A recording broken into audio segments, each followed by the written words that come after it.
7 de septiembre de 1972. Una pequeña de nombre Rosario Sánchez Sierra, de tan solo 8 años de edad, caminaba de la mano de su madre por las instalaciones del transporte colectivo Metro, en la estación Tacubaya. Si bien este medio es muy popular y sumamente utilizado por los habitantes de la Ciudad de México, también es escenario de situaciones terribles e incómodas, por la gran cantidad de personas que se llegan a concentrar en el transporte, en las llamadas horas pico, al momento de caminar por la estación, y debido al cúmulo de personas que transitaban, Rosario se soltó inevitablemente de la mano de su madre, quien se dirigía a su trabajo y quien, desesperada, la buscó incansablemente por las instalaciones. Bienvenidos a Fragmentos de la Noche. Al momento de su desaparición, la pequeña Rosario se sintió abrumada por la gran cantidad de personas que la rodeaban. Buscó como pudo el rostro de su madre entre la multitud, pero fue inútil. El pánico y la desesperación provocaron en ella un sentimiento de furia ante la impotencia que le provocaba no poder valerse por sí misma en ese momento, pues por culpa de toda esa gente, su madre la había perdido y abandonado en ese lugar tan grande y sombrío. La madre dio aviso a las autoridades, quienes se unieron a la búsqueda. También se publicó una nota en el periódico Capital, en el cual se daba detalle de la desaparición de la pequeña, pero tristemente no fue hallada de inmediato. Se realizaron búsquedas exhaustivas, en el transporte como en los alrededores del metro Tacubaya, sin éxito. El mencionado periódico siguió la nota de la desaparición de Rosario de cerca, pues increíblemente, a pesar de la búsqueda recurrente, la menor no aparecía y se temían lo peor. Uno de los policías en la investigación del caso narró detalles respecto a un terrible hallazgo en los túneles del metro, pues restos de cuerpos mutilados de personas en aparente situación de calle habían aparecido extrañamente en plena oscuridad y presentaban diversas heridas, además de mordidas de animales en los cuerpos, temiendo así que esto fuera acto de un criminal y que la siguiente víctima en aparecer fuese la menor. Mientras transcurrían las horas y los días, la niña comenzó a sentir demasiada hambre y sed, pero la oscuridad y el miedo la mantuvieron escondida en la oscuridad de los túneles, sin saber qué hacer. Rondó por el lugar y notó que había muchos roedores ahí, que iban y venían, y observándolos aprendió dónde podía caminar libremente, sin correr peligro. También aprendió a moverse en la oscuridad sin temor. Al cabo de unos días, Rosario presenció cómo un indigente que planeaba adentrarse a los túneles cayó a las vías y sufrió graves heridas, además de lesionarse gravemente el tobillo, lo que provocó su muerte. Las ratas, al oler la sangre, se acercaron y comenzaron a morder el cuerpo herido del hombre, y la niña, al presenciar tal acto y no poder soportar más el hambre y la sed, se acercó y desprendió el pie del sujeto, que los roedores ya habían dejado casi separado del resto del cuerpo, para poder comerlo y beber su sangre, pues la deshidratación y la falta de alimento provocaron que la pequeña cometiera estos actos inhumanos. Esto la ayudó para poder sobrevivir los días siguientes, pero a pesar de aprender a moverse en este lugar, la pequeña no buscó ayuda de ninguna persona adulta. Más bien se adaptó a permanecer en la oscuridad completamente aislada y en silencio. Esperaba a que el último vagón terminara su recorrido para poder moverse libremente en los túneles. Los roedores eran su única compañía y ella había aprendido a sobrevivir gracias a ellos. Al pasar de los días, unos testigos que utilizaban el transporte declararon ante las autoridades haber visto a una niña pequeña que había atacado y asesinado a un hombre indigente en las inmediaciones del metro. Pero para los investigadores era algo difícil de creer, pues ¿cómo era posible que una menor acabara con un hombre adulto? Aunque después se hallaron con la sorpresa de los restos de 2 indigentes en la oscuridad de los túneles, con miembros desprendidos y mordidas de roedores, además de mordidas humanas. Pero nunca les pasó por la cabeza relacionar la desaparición de la niña Rosario con los escalofriantes hallazgos en el metro. La búsqueda no cesó y fue hasta el día 22 de septiembre que Rosario Sánchez fue encontrada en lo profundo de los túneles del metro, donde permanecía escondida. Al preguntarle acerca de su paradero, ella declaró que, asustada por no hallar a su madre, optó por adentrarse en la oscuridad de los túneles, donde con mucho miedo se ocultó de las personas que la habían separado de su progenitora. Cuando se le cuestionó que cómo había sobrevivido durante tantos días sin alimento, ella confesó que tuvo la necesidad de alimentarse del cadáver del hombre indigente que había caído a las vías, pues al ver a las ratas alimentarse del cuerpo, no pudo controlar más su hambre y su sed, por lo que las imitó. Increíblemente esto, para ella se había vuelto algo normal, y lo describía tranquila e inocentemente, como si fuese cualquier cosa. Se cree que ante la soledad, la oscuridad y el instinto de supervivencia, la menor perdió el raciocinio en ese momento y procedió a cometer atroces actos contra las personas en situación de calle que se refugiaban en aquellos lúgubres pasadizos. En el acta 07-20790 de las autoridades, se narra que la menor desaparecida encontró abrigo en los túneles de la estación del metro Tacubaya, donde aprendió a sobrevivir en la oscuridad y ante la necesidad del hambre de varios días, tuvo que alimentarse de los indigentes que se adentraban allí, buscando refugio para pasar las noches. La primera víctima hallada por la policía presentaba mutilación y desprendimiento total del tobillo izquierdo. La menor declaró que quedó atrapada en el interior del metro y que después huyó de las personas que la habían separado de su madre, adentrándose en la oscuridad de aquellos pasadizos. Después de transcurrido el tiempo, vio a un vagabundo caer a las vías, provocándose graves heridas. El hombre había perdido la vida y las ratas se amontonaron a comer la carne y la sangre de su cuerpo, por lo que sin más remedio y para saciar su hambre, terminó de arrancar el pie que ya estaba escasamente unido al cuerpo, pues los roedores ya lo habían mordido, y decidió comer y beber de su sangre, pues estaba deshidratada. Después de conocer la escalofriante declaración de la menor, creyeron que probablemente estaba sufriendo de una enfermedad mental grave y que había actuado meramente por supervivencia.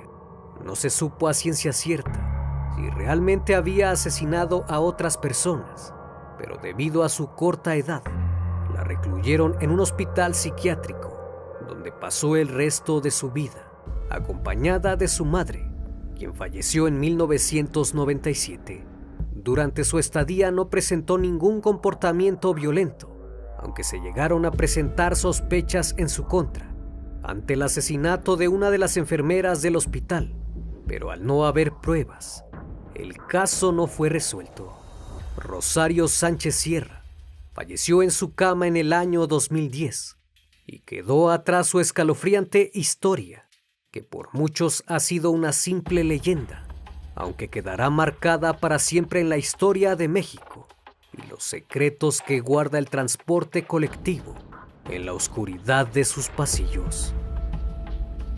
Espero que esta historia haya sido de tu agrado. Como siempre, cada quien tiene la libertad de creer o no en estas historias. Esto es Fragmentos de la Noche, donde despertamos tus peores miedos. Dulces sueños.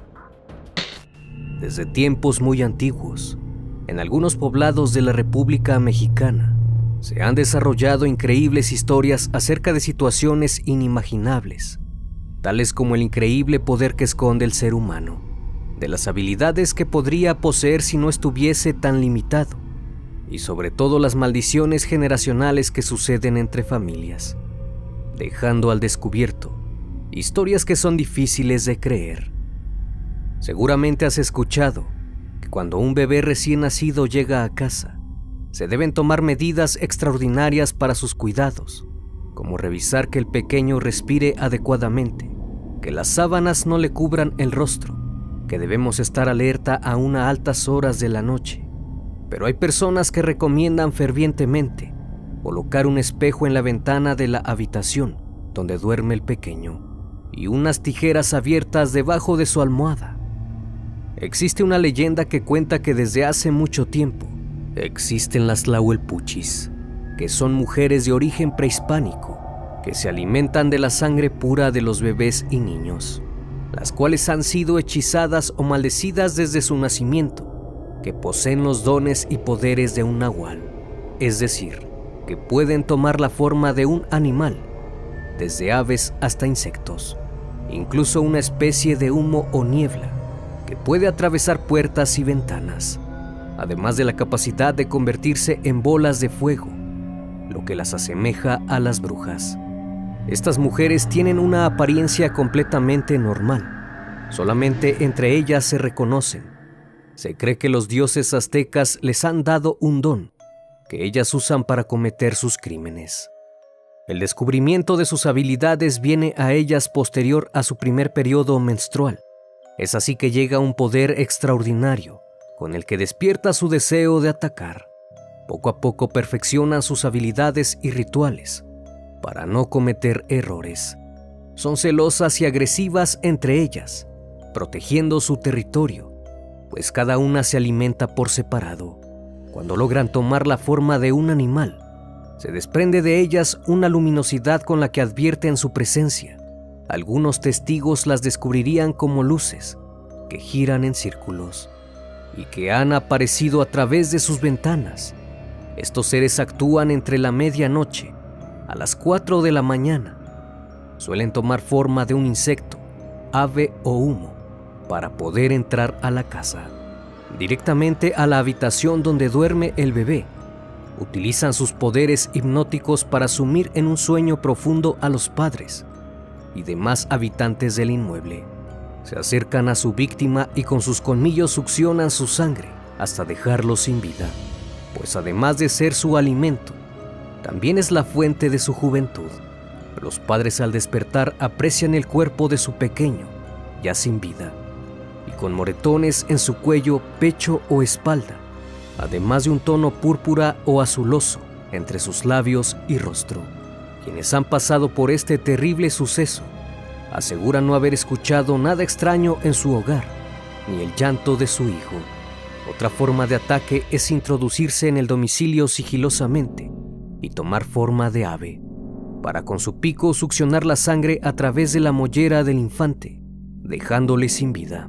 Increíblemente, estas brujas han dejado sus extremidades debajo de la cama de los progenitores, que las deben quemar de inmediato para eliminar el mal de su casa. Las Tlahuelpuchis suelen estar vigilando días previos el lugar donde atacarán, puesto que realizan rituales donde preparan un gran fuego con trozos de madera, hojas secas y plantas. Cuando el fuego alcanza una altura mayor, las mujeres caminan a través de él 3 veces, primero de norte a sur y finalmente de este a oeste. Después se sientan en dirección a la ubicación de la casa de la víctima, mientras desprenden las extremidades de su cuerpo. Todo esto para asegurar lograr su objetivo con éxito. Si una persona llega a entrometerse en su camino, con sus poderes lo hipnotizan y provocan que suba a un sitio muy alto, para que se arroje al vacío, privándole así de la vida. En la antigüedad era muy común la presencia de estas mujeres. Cuando una era descubierta o se creía que era sospechosa, la población enardecida las ataba a una gran hoguera, donde morían quemadas. Pero con el transcurrir del tiempo se ocultaron de los demás por temor a ser asesinadas. La última aparición de una Tlahuelpuchi quedó registrada en el estado de Tlaxcala en el año de 1973, por lo que es muy probable que en la actualidad se cuente con la presencia de estos seres. Los pobladores de la antigüedad decían que para prevenir estos ataques era necesario colocar unas tijeras abiertas o un cuchillo debajo de la almohada o cuna del bebé, además de colocar un espejo en ventanas y puertas, pues se tenía la creencia que ellas temen el color y el olor del metal. Testigos de otros estados aseguran que estos seres no han dejado de existir, pues se cree que viven muchos años más que una persona común. En el Estado de México, en el año 2003, El testimonio de una mujer fue que pocos días después de dar a luz, en la ventana de su habitación se podían escuchar una especie de rasguños en el vidrio, lo que la hizo estremecer de miedo. Toda esa noche estuvo alerta y no durmió. Al relatar esto con sus vecinas le dijeron que era una bruja, que venía a alimentarse de su bebé. Así que, temiendo por la vida de su pequeño, tomó sus cosas y se fue. En otra ocasión se dice que en un condominio de departamentos, un Atlahuelpuchi trataba de introducirse a uno de los inmuebles para atacar a un bebé. Cuando el padre notó su presencia, tomó un arma y se dispuso a enfrentarla. La bruja subió como pudo a un árbol y, ante los ojos de todos los testigos que se asomaron por el escándalo, se desvaneció por completo. Desde entonces, cada persona colocó espejos en sus ventanas, y cuando un nuevo habitante llegaba a ese lugar, se le advertía de la presencia de estas mujeres, pasando así las recomendaciones de persona a persona para cuidarse las espaldas. Pobladores de los alrededores, y más comúnmente que habitaban cerca de los cerros, afirman que a altas horas de la noche se logran apreciar bolas de fuego por el cielo y un fuerte olor a azufre que los advierte de la existencia de seres sobrenaturales. Sin duda, muchos de los misterios de este mundo son significativamente el hecho de que no somos la única especie en habitar la Tierra y que el ser humano es sumamente frágil y vulnerable, y con nuestro libre albedrío tenemos la libertad de creer o no en cosas sobrenaturales que van más allá del razonamiento lógico. Existe una leyenda en México, en el estado de Chihuahua, que a través de los años ha causado asombro y escalofríos, además de experiencias paranormales. Incluso ha sido grabada moviendo los ojos, creando una atmósfera de misterio y especulaciones que la hacen aún más misteriosa, al grado de que muchos afirman que por las noches la Pascualita cobra vida. Esta historia comienza así. El 25 de marzo de 1930, en el estado de Chihuahua, un extraño maniquí puesto en una tienda de vestidos llamada La Popular inmediatamente llamó la atención de todos los transeúntes, pues dicho maniquí cautivaba con su belleza, por su bella figura y elegancia. La dueña del establecimiento, Pascualita Esparza Perales de Pérez, nombró a este maniquí La Chonita, pues llegó procedente de Francia un 8 de diciembre. Tal fue el impacto que causó que dicho maniquí se le consideró como la novia más bonita de la capital chihuahuense, sobre todo porque los rasgos y detalles de su anatomía son excesivamente realistas, principalmente la expresión de sus ojos, que parece tan real que asombra, su cuero cabelludo, la forma de sus uñas y las líneas de sus manos perfectamente detalladas. Con el paso del tiempo, muchas personas comenzaron a notar el gran parecido entre el maniquí y la hija recién fallecida de la dueña de la tienda. La historia relata que la señora tenía una hija, una hermosa mujer e inteligente, que luego de encontrar el amor se iba a casar muy enamorada. Todo estaba listo para el gran día tan esperado. Su vestido de novia estaba hecho a la perfección, pero un día la historia cambió, y antes de que eso sucediera, llegó una viuda negra que se alojaba en su tiara y la picó, causándole la muerte. Su madre Pascualita se llenó de tanto dolor que no quería perder a su hija, por lo que tomó la decisión de embalsamar su cadáver. Ante tal desgracia, la señora contrató a un conocido taxidermista que vivía en la ciudad para que hiciera el macabro trabajo de momificar a su hija, y por si esto fuera poco, ponerle el mismo traje de novia y colocarla en la tienda. Al día siguiente, una mujer hermosa portaba un elegante y blanco vestido de novia que podía ser observado a través de la vidriera del negocio, de modo que siempre estuviera ahí, recordándola como la bella novia que lucía aquel día. Al principio parecía un maniquí como cualquier otro, pero rápidamente comenzó a destacar sobre los demás, pues sus detalles eran asombrosos. Las personas que la veían se quedaban impresionados, pues dicho maniquí tenía tantos detalles. Incluso el dibujo de sus huellas dactilares era tan real que pronto la gente cercana al lugar comenzaron a cuestionarse sobre la trágica muerte de la hija de la dueña y el maniquí, pues empezaron a compararlas y sus rasgos eran muy parecidos. Incluso contactaron a la policía para informarles lo sucedido, haciéndoles saber que pensaban que dicho maniquí se trataba de su hija fallecida. Y aunque la policía acudió al lugar, la dueña desmintió todos los rumores, afirmando que no era más que un maniquí muy elaborado y bien hecho.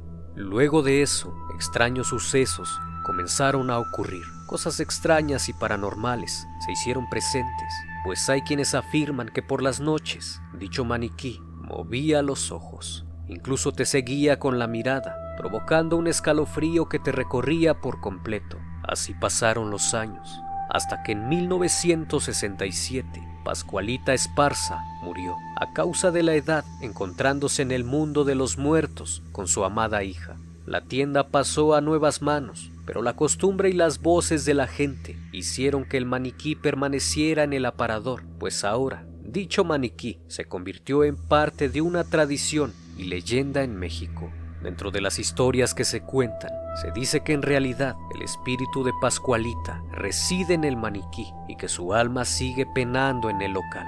Con el pasar de los tiempos y Chihuahua acostumbrada a su presencia, la chonita cambió su nombre por Pascualita, como se le conoce ahora, la joven novia embalsamada que fue conservada en perfecto estado hasta nuestros días. Se dice además que quien se case con el vestido de turno que porte la Pascualita tiene asegurado un futuro feliz y próspero, así como la fidelidad y el amor eterno de su amado. Pero esta historia da un cambio radical cuando personas aseguran tener experiencias paranormales con ella, pues muchos sucesos extraños han causado miedo y terror entre la misma población, y personas que visitan el lugar para conocerla aseguran que cuando pasan cerca de ella no deja de seguirlos con la mirada, sintiéndose en ocasiones intimidados e incómodos, que prefieren cruzar la calle para no tener que soportar su mirada. Algunos aseguran que en ocasiones se le ha visto llorando. Muchas otras personas aseguran algo que está fuera de la realidad, pues afirman fielmente que la han visto moverse. Dicen que movió las manos, mientras que otros aseguran que incluso cambió de expresión cuando estuvieron cerca de ella.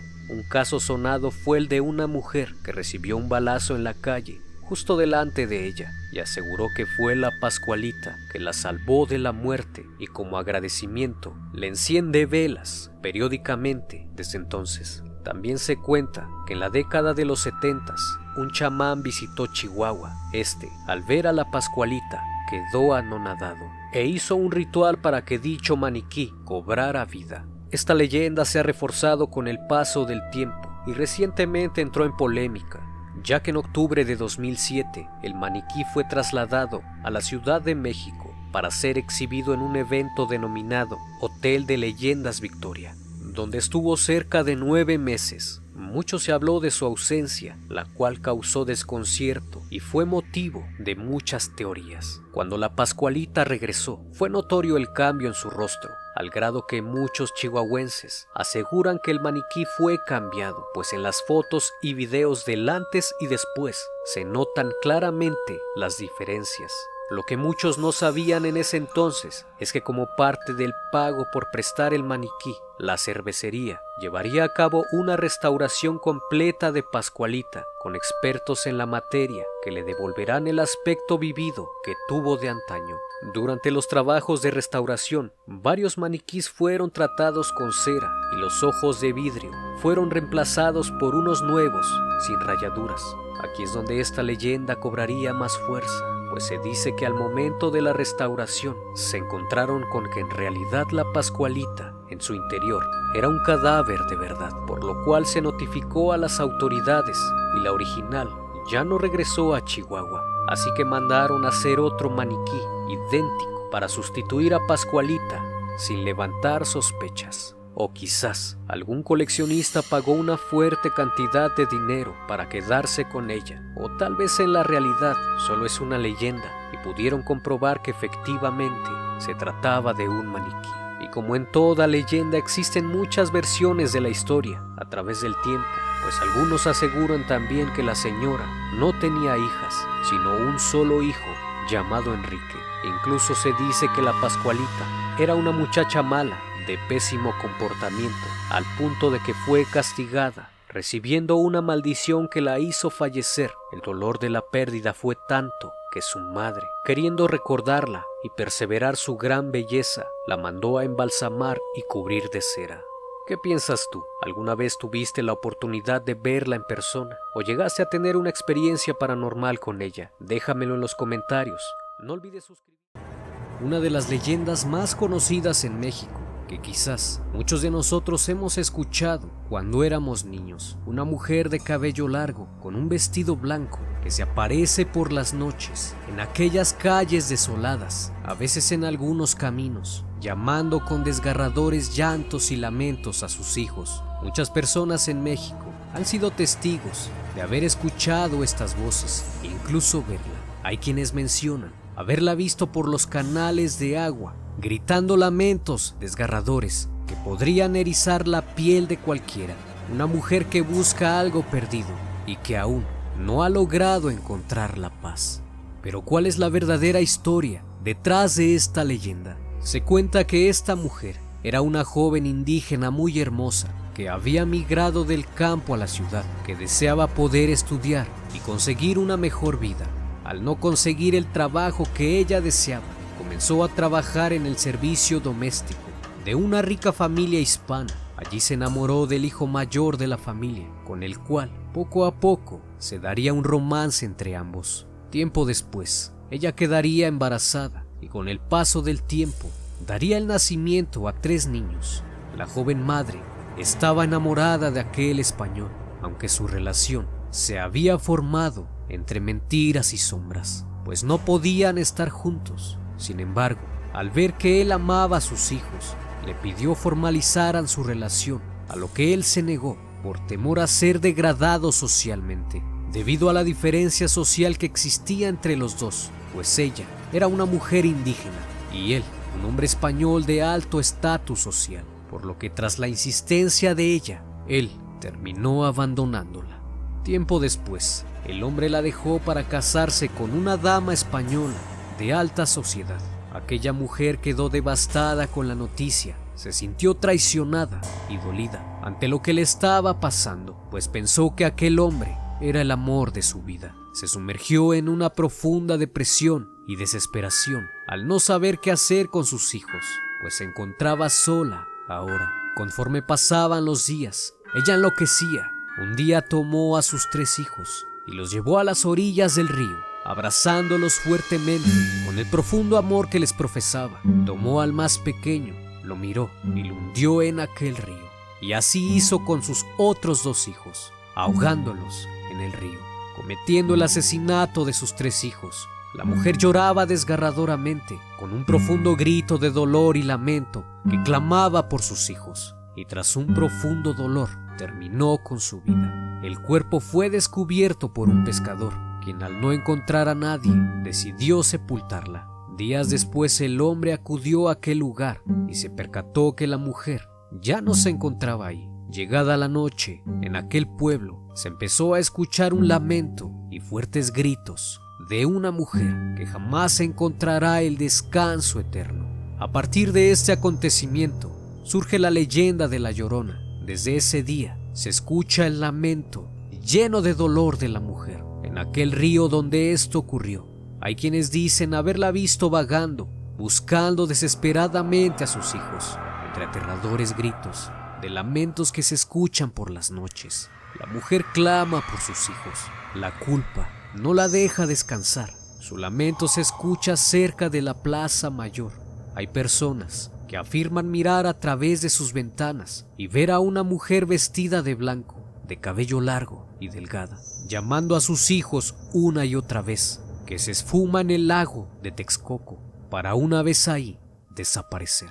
Aunque esta leyenda se ha extendido a lo largo del tiempo, haciéndose presente en muchas partes del mundo, demasiadas personas han presenciado este suceso, las cuales describen tal hecho como aterrador y escalofriante, pues algunos dicen que mientras más lejos la oigas de ti, más cerca se encuentra. Y en muchos estados de la República Mexicana y en otras partes han podido ser testigos de la Llorona, que recorre las calles de los pueblos a altas horas de la noche buscando a sus hijos. En la antigüedad, esta historia se dio a conocer así, al encontrarse en la oscuridad y con algunas velas encendidas. A altas horas de la noche, la gente saltaba de sus camas, espantadas, pues aseguraban haber escuchado los sollozos y gemidos de una mujer. Lo primero que hacían los hombres de la casa era salir de sus habitaciones y revisar que las puertas y ventanas estuvieran correctamente atrancadas,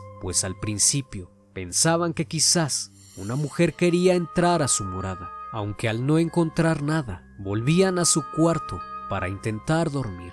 A medida que pasaban los días, el llanto se hacía más y más fuerte. Por este motivo, los habitantes del lugar decidieron salir a ver de dónde provenían estos sonidos. Cabe mencionar que la única luz para alumbrarse con la que contaban en ese tiempo era únicamente la luz de la luna, por lo que un día, uno de los habitantes que salieron a explorar pudo ver a lo lejos lo que parecía ser una mujer vestida completamente de blanco.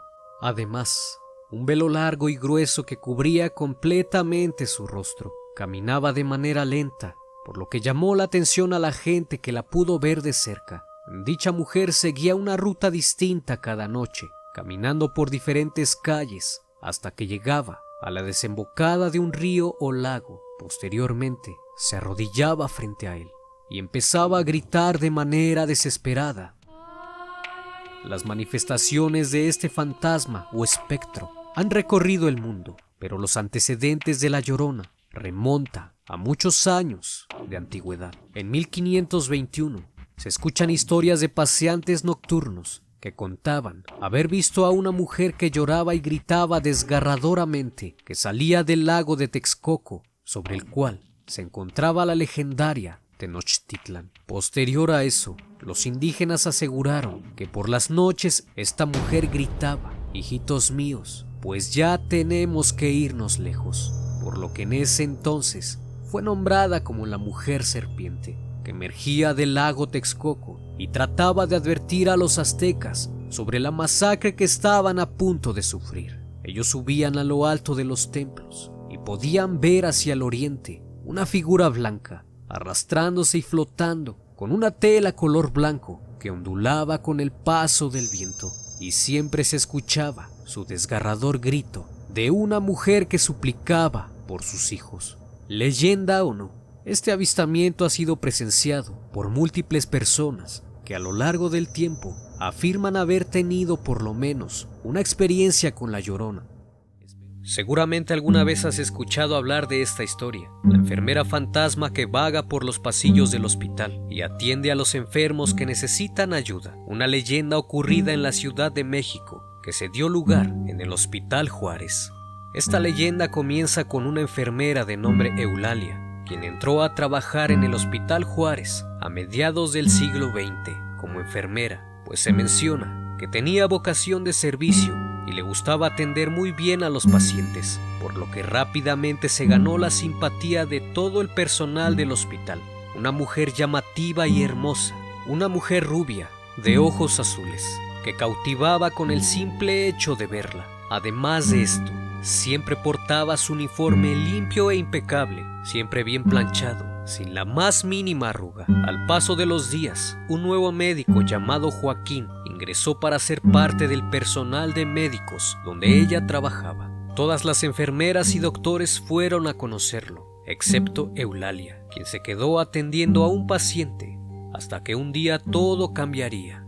La convocaron para que lo ayudase con la extracción de una bala en la pierna de un paciente. Entonces Eulalia lo vio e inmediatamente se enamoró del doctor, al punto de que sus manos temblaban ligeramente cuando le pasaba los instrumentos. La ponía muy nerviosa. Ella salió de ahí con una buena impresión, pero a los pocos días sus compañeras le dijeron que no se enamorara de él, pues era conocido por ser un hombre presumido, además de que coqueteaba con todas las mujeres. Sin embargo, no hizo caso a los consejos. Eulalia se sentía la mujer más dichosa del mundo. Después de un tiempo, se hicieron novios y poco tiempo después le propuso matrimonio. Ella emocionada dijo que sí. Sin embargo, era necesario esperar para la boda, ya que antes debía ausentarse 15 días, pues tenía que acudir a un seminario en otra ciudad. Antes de irse, él le pidió que le planchara un traje y luego se despidió de ella. Le prometió que regresaría para que se casaran. Unos días más tarde, un enfermero le declaró su amor y le pidió que la acompañara a una fiesta como su pareja de baile, a lo que ella se negó, pues cuando regresara el doctor se iban a casar. El enfermero la miró y le dijo: no entiendo por qué me dices eso, si Joaquín se fue de viaje a su luna de miel. Se acaba de casar hace algunos días con su nueva esposa. Incluso renunció al hospital y se fue de la ciudad. Ella se quedó pensativa por un instante, agachó la cabeza y se fue. A la mañana siguiente comprobó que todo era cierto. El día que se marchó renunció a su cargo como médico en aquel hospital. A partir de entonces cayó en una profunda depresión. Comenzó a llegar tarde al trabajo. Su sonrisa distintiva dejó de ser parte de ella y se le veía malhumorada, llena de amargura. Era indiferente hacia sus compañeros y pronto comenzó a cometer negligencias en contra de ellos. Con el pasar de los años, ella también cayó enferma y pensó que el karma le estaba cobrando su maltrato hacia los pacientes, por lo que se arrepintió de todo aquello que había hecho. Se arrepintió de haber sido tan mala enfermera y un día cayó en la profunda soledad y su corazón dejó de latir.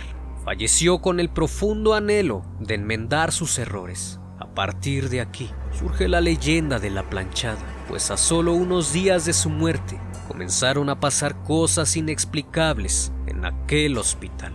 Personal del lugar afirmó haberla visto entrar o salir de la habitación de un paciente e incluso haber sido despertados por ella cuando dormían en sus turnos, tocándoles el hombro, y pronto empezaron a surgir testimonios de gente atendida por una amable enfermera que no parecía pertenecer al personal del hospital. Una chica joven, rubia, con la ropa impecable, como la llevaba Eulalia en vida, por lo que ahora se le conoce como la planchada, debido a que siempre llevaba su ropa perfectamente planchada. Dentro de las historias que se cuentan, una enfermera mencionó que un día se quedó dormida y había un paciente que tendría muchos problemas si no le suministraban su medicamento a tiempo. Al despertar se levantó exaltada, por lo que corrió rápidamente con el paciente, pero cuando llegó se percató que todo estaba en orden. El medicamento estaba perfectamente colocado. Al preguntar al paciente si alguien había acudido a darle su medicamento, él mencionó que una mujer rubia de ojos azules fue a verlo en la madrugada y le colocó la dosis, de aspecto amable y con ropa impecable. En otra ocasión, un médico cuenta que un día realizó una cirugía a una anciana que se encontraba grave. Tenía aproximadamente 80 años. La operación transcurrió sin problemas y su evolución fue satisfactoria. Ya próxima a darla de alta y retirarse a su domicilio, se le quitaron las soluciones. El día de su alta, llegó el médico a revisarla a las 7 de la mañana. Al entrar a su habitación, lo primero que vio fue el suero e inmediatamente pensó que se había puesto mal. Al acercarse a su cama, la viejita estaba completamente cubierta con la sábana y temblando. La saludó y le preguntó el porqué de su miedo.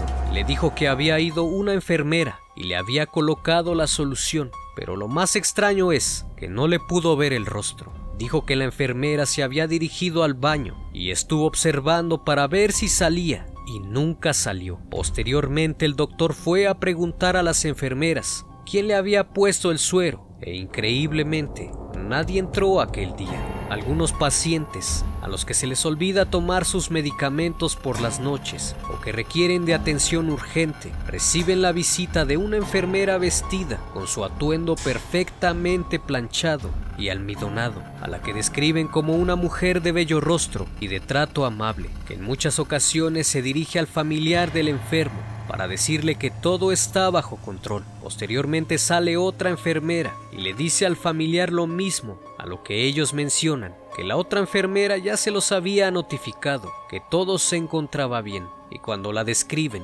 inmediatamente sienten el escalofrío recorrer su cuerpo, pues saben que se trata de la planchada. Incluso otros han mencionado que la enfermera aprovecha esos momentos con los pacientes o familiares para contarles su pena del pasado, diciéndoles que un día estuvo enamorada y él la dejó para casarse con otra, ilusionándola con la boda, por lo que ahora vive con una gran desilusión. A la mañana siguiente, cuando los pacientes o familiares preguntan dónde y cómo está la atenta y guapa enfermera del corazón roto, que labora en horario nocturno, personal del hospital, tienen que decirles la verdad. No existe una mujer como la describen. Lo que vieron ayer fue una enfermera que murió hace años, que se le conoce como la planchada, que ronda por los pasillos del hospital, ayudando a quien lo necesite. Pero años antes, un suceso similar ya había ocurrido. Se menciona que en el tiempo de la guerra con Estados Unidos, en el año de 1847, en el Hospital San Pablo, que después se transformaría al Hospital Juárez, donde numerosos soldados heridos eran atendidos para su recuperación. Se dice que ante el exceso de trabajo y el escaso personal del hospital, las enfermeras se quedaban dormidas y al despertar apresuradas para atender a los pacientes, se encontraban con la sorpresa de que ya habían sido atendidos por una enfermera que nadie conocía. Sin embargo, los testimonios de este hecho eran demasiados. Fue así que los trabajadores y soldados de guerra se pusieron de acuerdo para seguir a la mujer que los atendía y, según ellos, desaparecía a los pocos metros. La describían como una mujer hermosa, rubia de ojos azules, que caminaba con seguridad y elegancia, vistiendo un uniforme de color blanco, perfectamente planchado. Nadie sabía quién era esta enfermera, ni de dónde provenía, ni siquiera sabían cómo había muerto. Si alguna vez te encuentras ante una situación así en el Hospital Juárez, ten en cuenta que si no tiene alguna explicación lógica, probablemente estés teniendo un encuentro con la planchada. No olvides suscribirte al canal y dejar tu like. Esto es Fragmentos de la Noche. Dulces sueños.